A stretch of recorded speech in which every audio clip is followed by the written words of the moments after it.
Note: Mahabharat के सभी पर्व के सभी अध्याय की मशीनी टाइपिंग है, इसमें त्रुटियां संभव हैं, इसे पुस्तक का हिस्सा न माना जाए। कोष्टक: संपूर्ण महाभारत आदि पर्व पोलोम पर्व। नवां अध्याय।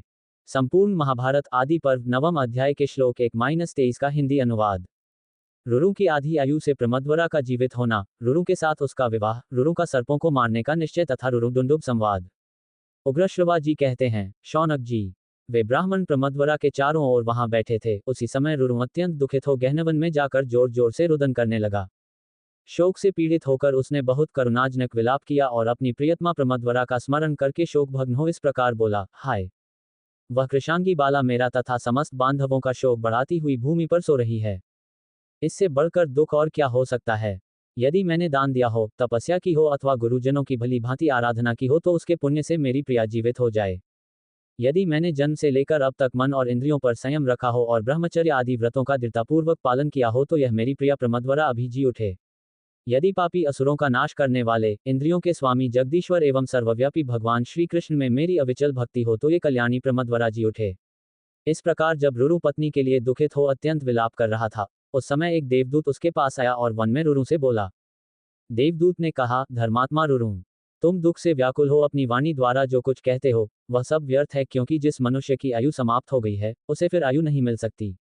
ये बेचारी प्रमद्वरा गंधर्व और अप्सरा की पुत्री थी। इसे जितनी आयु मिली थी वह पूरी हो चुकी है। अतः तात, तुम किसी तरह भी मन को शोक में न डालो। इस विषय में महात्मा देवताओं ने एक उपाय निश्चित किया है। यदि तुम उसे करना चाहो तो इस लोक में प्रमद्वरा को पा सकोगे। रुरु बोला, आकाशचारी देवदूत, देवताओं ने कौन सा उपाय निश्चित किया है, उसे ठीक ठीक बताओ। उसे सुनकर मैं अवश्य वैसा ही करूंगा। तुम मुझे इस दुख से बचाओ। देवदूत ने कहा, भृगुनंदन रुरु, तुम उस कन्या के लिए अपनी आधी आयु दे दो। ऐसा करने से तुम्हारी भार्या प्रमद्वरा जी उठेगी। रुरु बोला, देवश्रेष्ठ, मैं उस कन्या को अपनी आधी आयु देता हूं।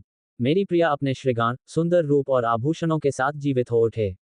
उग्रश्रवा जी कहते हैं, तब गंधर्वराज विश्वावसु और देवदूत दोनों सत्पुरुषों ने धर्मराज के पास जाकर कहा, धर्मराज, रुरु की भार्या कल्याणी प्रमद्वरा मर चुकी है। यदि आप मान लें तो वह रुरु की आधी आयु से जीवित हो जाए।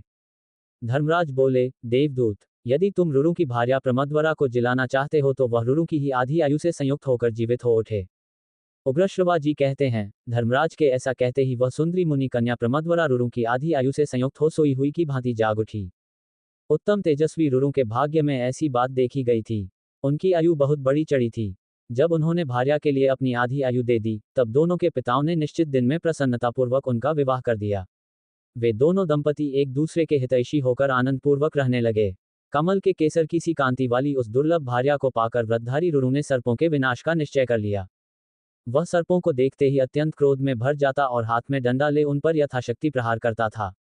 एक दिन की बात है, ब्राह्मण रुरु किसी विशाल वन में गया। वहां उसने दुंदुभ जाति के एक बूढ़े सांप को सोते देखा। उसे देखते ही उसके क्रोध का पारा चढ़ गया और उस ब्राह्मण ने उस समय सर्प को मार डालने की इच्छा से कालदंड के समान भयंकर डंडा उठाया।